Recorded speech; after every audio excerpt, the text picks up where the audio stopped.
Good morning, Intenders. Good morning. Welcome and welcome back to Morning Intentions. Today is Wednesday, July 29th. Thank you for joining us today. Annette, thank you for joining me. I've been thinking a lot about our episode from yesterday, recognizing that starting again is a courageous act. It's a very courageous act, first of all, because you are recognizing that something that you were doing before or what was going on before wasn't working, and you're willing to pick yourself up off the ground, dust yourself off, and keep moving forward. We can get stuck thinking, well, that didn't work out. What's the point? Why bother? I failed the first time, or it didn't work out the first time, or the 10th time. Forget it. I give up. Throw in the towel. I might as well just stay home and collect plants or something.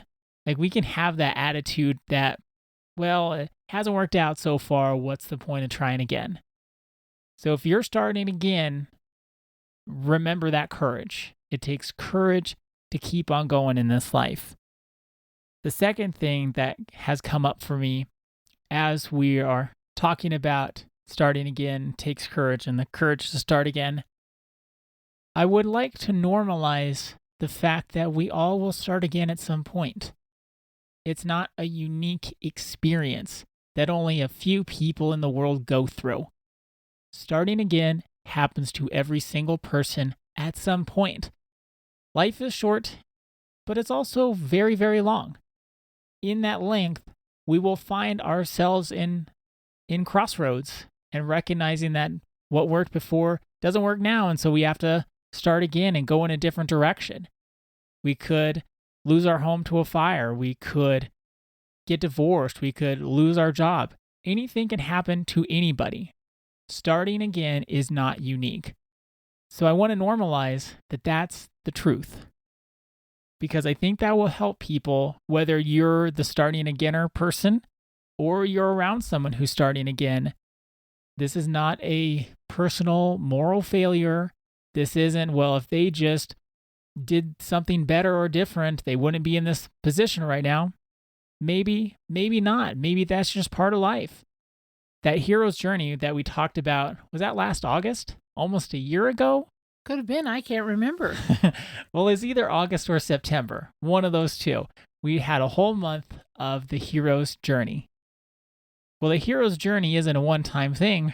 It's a cycle, where throughout life we go on these journeys where we have our tests, our allies and enemies. We grow and we learn. I won't do the whole thing today because that'll get us way off topic. But that hero's journey is something we all can go through if we're living. If we're just alive, we go through this cycle of disappointment, learning and growth, finding our strength and courage, and coming out on the other side and better for it. So to not see starting again, it is a pain point, yes. But it's not painful because you're starting again. It's just a painful experience. To not make it bigger than it is. I hope I'm explaining this well. Well, there's two things that I would add. One is we could have really made some mistakes. We could have not shown up for years and years and years in a way that contributed to our lives and other people's lives. And if we're making life changes and we're reprioritizing, it doesn't mean that we were doing everything right. I mean, I want us to be realistic here. You're so right. Sometimes we reprioritize because we've been a screw up. I don't know how to say it any other way. And we say, I don't want to do that anymore. I'm learning to have more compassion, or I'm learning to understand why I have been showing up the way I have and what I've been doing. Because maybe it was an unconscious pattern that we thought we needed, and we're starting to think, no, I don't need to do this anymore. Life changes and reprioritizing can come from mistakes. We weren't failures, but maybe we really weren't how we want to be. And so the courage then would be to lay that all aside, looking back, learning from our mistakes, but not living in the past, not continuing to beat ourselves up. That's where we get to the beliefs, the thoughts, the feelings, the actions, and the outcome.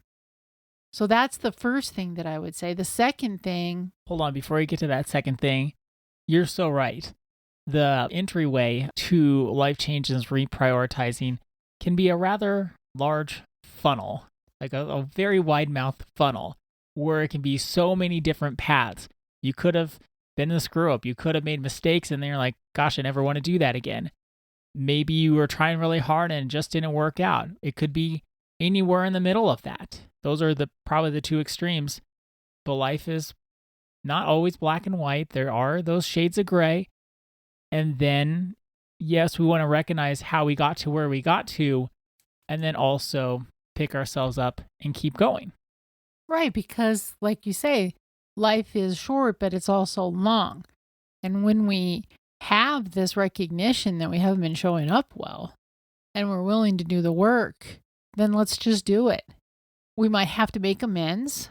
We might have to make some apologies. Remember, the only true apology, though, is changed behavior. So if we're willing to change our behavior, then we have all the years left that we're going to live that we can show up better. And we can learn from our past mistakes. The next thing is just a small little comment, is that you were mentioning that sometimes life changes and reprioritizing can feel painful, but it also can feel very joyous. And what I mean by that is when we're struggling with maybe a health issue or a divorce or all of that, that can really feel painful. Or we lose someone that we love. It can feel very painful. So there's that. But then there's also this other experience of recognizing that the career that we've chosen doesn't fit us, and then we have the courage, we make the change, we reprioritize, we're willing to have the life changes, and we end up happier than we ever have been. Or we start having boundaries. Remember our whole month of high functioning codependency?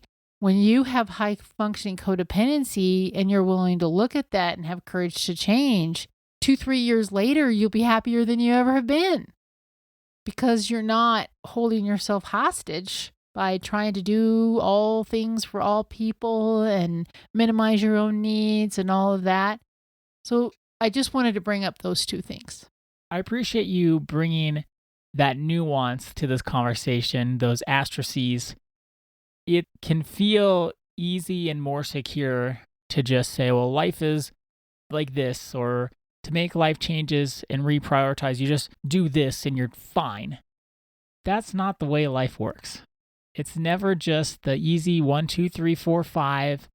You just follow all the right steps and you'll be okay. There's so many different paths. There's so many different variations because we're all unique.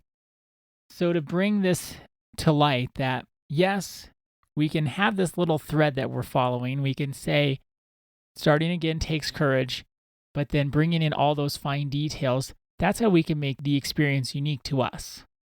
And a joyous experience. It can truly be joyous.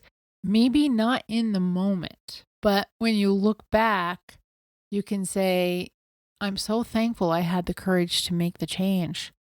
I'm so thankful that I had the courage to change my diet because now I feel so much better. I'm so thankful that I had the courage to end a marriage that wasn't working. I'm so thankful that I went back to school, changed my career. Those were some tough years, but now I have a career I love. We can't forget that part either. No, we can't. So for today, our intention is, I will honor my past by having the courage to live fully in the present. I will honor my past by having the courage to live fully in the present.